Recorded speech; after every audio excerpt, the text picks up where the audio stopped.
Hi. We buried my mom's cat today, which is very sad, but she had been sick for a long time, so it's kind of a bittersweet sort of ordeal, as you can, as putting down any old sick pet is. She wasn't that old. She was, I think, 13, which is not old for a cat, but God, it feels like that cat's, Cassie is her name. It feels like Cassie's been around forever.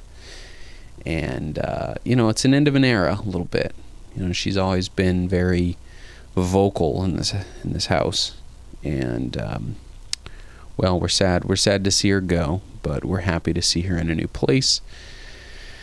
On a lighter note, I spent a good amount of the afternoon. I spent a good amount of the day working, but I spent the afternoon doing some yard work. I'm working on a long form video that I'm collecting footage for. This will be the longest form video I've ever made in terms of time span of filming. I'm basically going to document the next few months of yard renovations. So that's kind of a hard thing for me personally, to film stuff and to not put it as a daily. So even though I filmed things today and this weekend, they're just being put in a folder, which is very different for me. Usually I film things and immediately edit them, and so now I'm making like what feels like 2 videos a day right now, here and there. But it's going to be better. It's going to be more fun to watch the progress. Kind of another longer, bigger installment of the home renovation series, if you will. Basically, I'm just reclaiming the backyard. It's been too long. Our backyard has been just needed some TLC for a very long time, after a long time of being many different things. But finally, it's going to be a usable backyard if all goes well. I got a new tripod. That's some fun new information. Nothing terribly exciting, just updating. The last time I bought a personal use tripod, like travel tripod, was probably 2017. So the tripods have come a long way. Most of the travel tripods, especially from Newer, are carbon fiber, so they're much lighter and they pack up much smaller, versus the old aluminum style, which is sort of the fading trend in tripods. And that's what I've had, and there's nothing wrong with the tripod. It's just they over time they just started to kind of get a little bit rusty. I mean, I've put mine in water, rivers, lakes, the snow. They've sat outside. They've been in trunks of cars. It's just the wear and tear. So they're just getting kind of rusty and sticky. And the one that I'll just show it to you if you're interested at all. And this is it. Like I said, it's carbon fiber, so it's really light. This weighs just under 3 pounds. I think it's about 2.5. And there's a new release mechanism that was popularized by a company called Peak Design, that instead of traditionally on a tripod you have a little screw and you screw out the foot and you lift it, this one just has a push button release and it comes straight up, so you can just attach it to your camera and click it down. Yeah, nothing more to it than that. It gets very tall. It's a tripod. Baby comes in about 8 weeks, give or take 2 weeks. So I'm just enjoying the routine that I have now, because that routine is going to be upheaved, and the dailies are going to take a deep backseat for what I expect to be about a month. There will probably be baby content, but I would like to keep that somewhat limited, because let's be honest, the outside world never cares about your baby as much as you think they do, because you care about your baby immensely. You care about your children immensely, but there's only so much content that you should or can farm out of a child.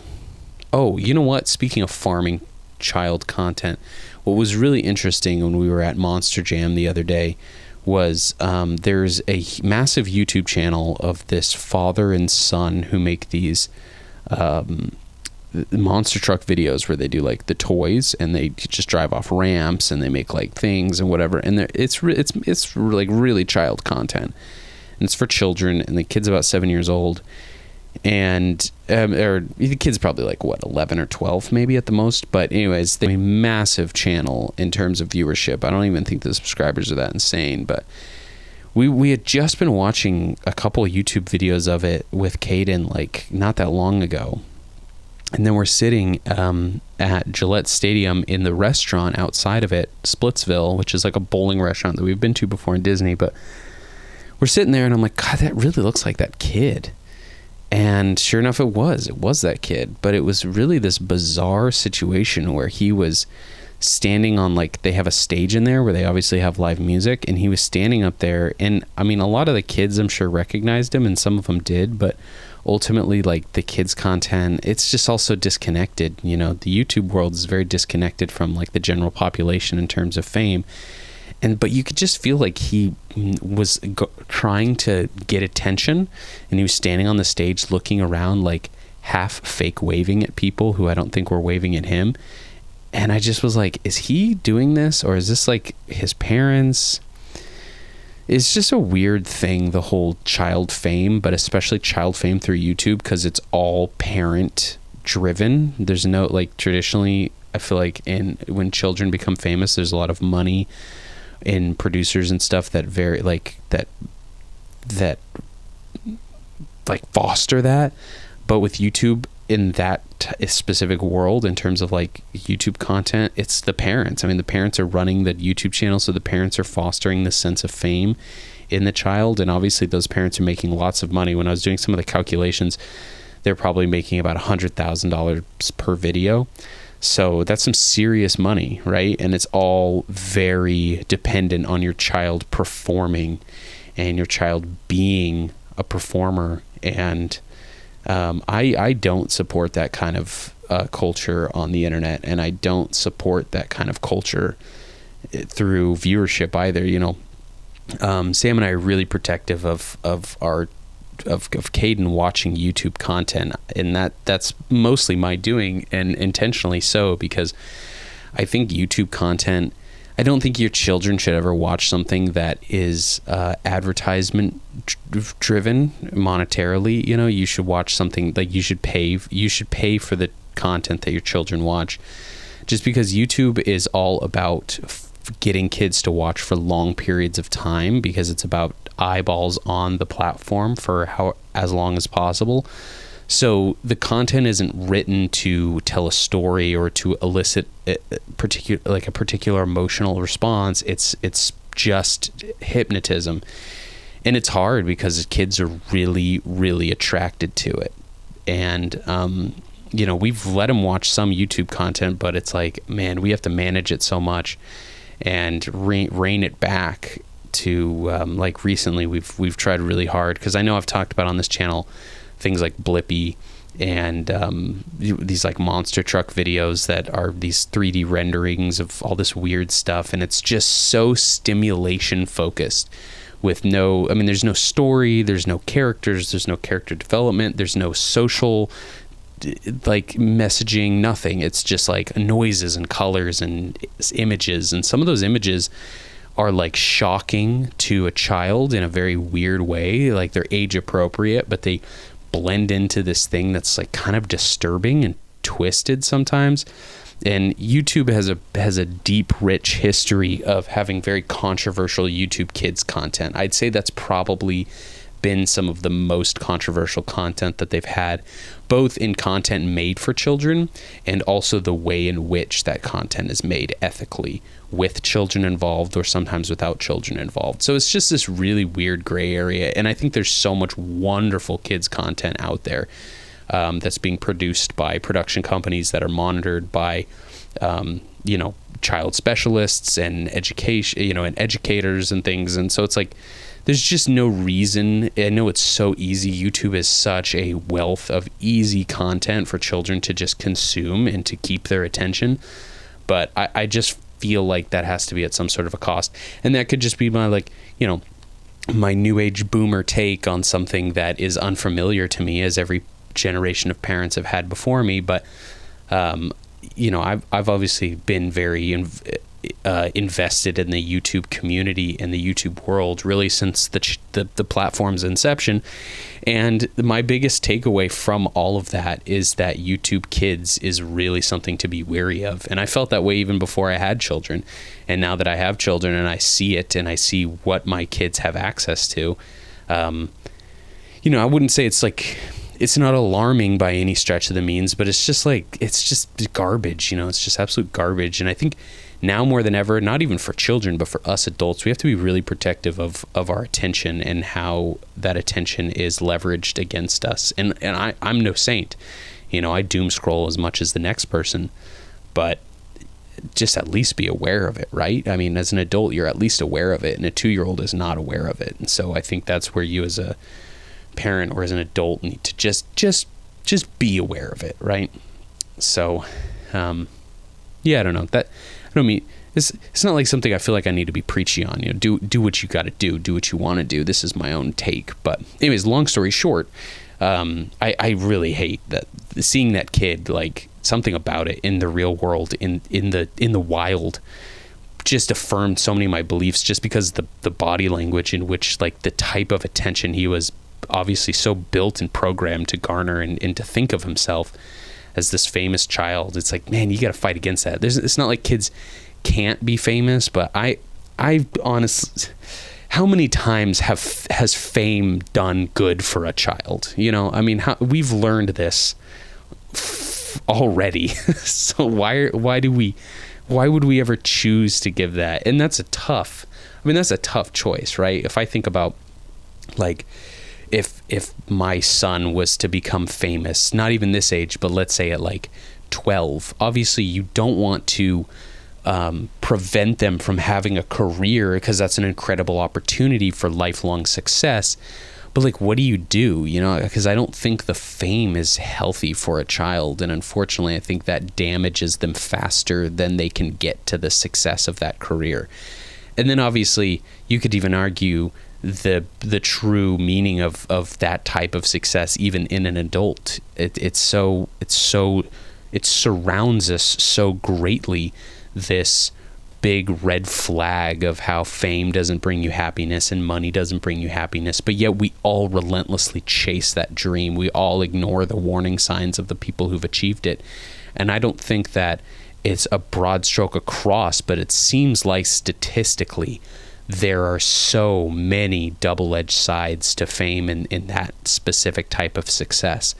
I think it's specifically because you're selling your sense of self and you're selling your identity, which is something that is inherently extremely valuable to your consciousness and extremely important to your happiness. And when you sell that, it just opens the door for people to manipulate it, to lessen it, to basically put a dollar sign on it, and to separate what your sense of self's monetary value is and what its intrinsic value is gets more and more difficult to separate. And so, that's all very hard for an adult. And then to give that to a child whose loved ones, especially their parents, are encouraging that world for them and telling them that, I know this is hard, but it's good for you, or it's for the better, which I think a lot of, like, stage moms and stage parents get wrapped up in, which also is, probably some sort of their own, they're trying to fulfill their own dream through their children. Like, that's no new story either. So it's messy, and I'm kind of glad I don't have to face that, and I hope I don't ever really have to face that. Obviously, I want success and happiness for my children, but I would like to see them find it in something that isn't like this fame, right? And in YouTube, you're using the word fame really loosely, because, like I said, the YouTube fame, internet fame, is very separated from something like Beyonce or Taylor Swift, like that kind of fame. It's this very niche type of fame, but it is very deliciously valuable. I mean, there is so much money to be made on the internet, even if you have a very niche audience and a niche market. But Monster Jam was fun. We went to Gillette Stadium. I wouldn't do Gillette Stadium again with a kid, I don't think. Not a little one. It's just exhausting. It's a long way to drive. It's a long way to walk. It's very busy. It's very hectic. Versus, taking him to SNHU arena or something. It's just much more manageable with a child and with kids. So we would definitely do monster trucks again, but I think I would do it at the SNU arena and not Gillette until he's much older. Then maybe we would do it at Gillette Stadium again. But it rained up to the event, so by the time we were sitting in our seats, like, we were already pretty wet and exhausted because we had to walk back and forth. There was some confusion with our tickets and where we were sitting based on some information the staff told us, so we ended up walking like back and forth through the stadium, getting rained on, and like, so by the time we sat down, I was like, oh my god, I'm ready to go home. But luckily the sun came out and it warmed up, and so it ended up being a phenomenal day. And Caden had a blast through the entire thing. Even when it was raining and we were just walking around the stadium endlessly, he was just like obsessed over, I see the monster truck track, and they had all these TVs playing clips, advertisements from the Monster Jam show, and he was just like, look at that, there's that one, and they're gonna do a trick, and he was just loving it. And so like, Sam and I were just kind of like, oh my god, this is exhausting. But then he's up on my shoulders just freaking out, loving all of it. And so that would just like push me through of like, this is so worth it. This is hard for us, but he's vibing. So it was really cool. I'm so glad we got to do that with him. And it really came to town. It was so interesting because, like, honestly, I hadn't thought. My dad took me to Monster Jam in Salt Lake City way back in the day, probably like 97, I think. I think the show started in 97, so maybe it was early thousands. But I just had this thought where I'm like, I wonder if Monster Jam is even still around. And so I Googled it, and sure enough, not only were they, but they had a show April 20th in Foxborough. And then I started showing Caden videos of monster trucks, and that's what kickstarted this whole thing of him being obsessed with monster trucks. And I just kept thinking about it, and I was like, you know what? Let's just get the tickets. Let's go to Monster Jam. And so I did. So I got tickets, and in that time frame of when I showed him Monster Jam to when we went to the show, just developed this obsession with monster trucks. So I went from like having this thought of like, does Monster Jam even still exist, to my entire life being Monster Jam in like the course of 2 months. So it's really funny how you are out of a community, and so you don't even know it exists, and then once you get into it, you just realize how massive it is. I mean, they packed Gillette Stadium, and they do this tour, I think, year round, all in like every stadium in America. And people follow it. There are people there who went to every Monster Jam show and followed it around the country. And obviously the massive majority of people were there for the reasons of children. But there's also adults who are just really into like the collections of it, the history of it, the different monster trucks. They're into like all the mechanics and the automotive aspect of it. And, it's something I hadn't even like thought of or heard about in forever, in decades. So it's just funny how fractured and how secluded our subcultures can be, just because they're so, especially with the internet, it's so easy for something to be huge and you have never even heard of it, just because the channels are so fine-tuned to who it's communicated through. So this is 22 minutes. This is a much longer video than I intended, and I was going to show you the pole outside, but I think I'll save that for tomorrow. You can just get a nice little talky video of me ranting about kids content once again, and a little bit about our Monster Jam experience, which was really fun. And if your kid's into Monster Jam, it's so worth it. Very, very loud. I remember it being loud. We brought headphones for Caden, and I was like, maybe we should get headphones for ourselves, or earplugs for ourselves. Wow, I'm glad we did that, because it's so loud. You feel it in your chest. I mean, those things are so freaking loud. I read that they burn through a gallon of gasoline every 3 minutes because they're like 1,500 horsepower, and they use some special like supercharged fuel that just gets blasted into the engine. So they are serious machines out there, and they are insanely loud. And that's kind of part of the experience. It's kind of like a rock concert. You go there for it to be loud, and you can tell people are there because it is loud. It's an experience. Okay, enough talking. Thanks for watching. I'll see you guys in the next videos, and thanks for watching.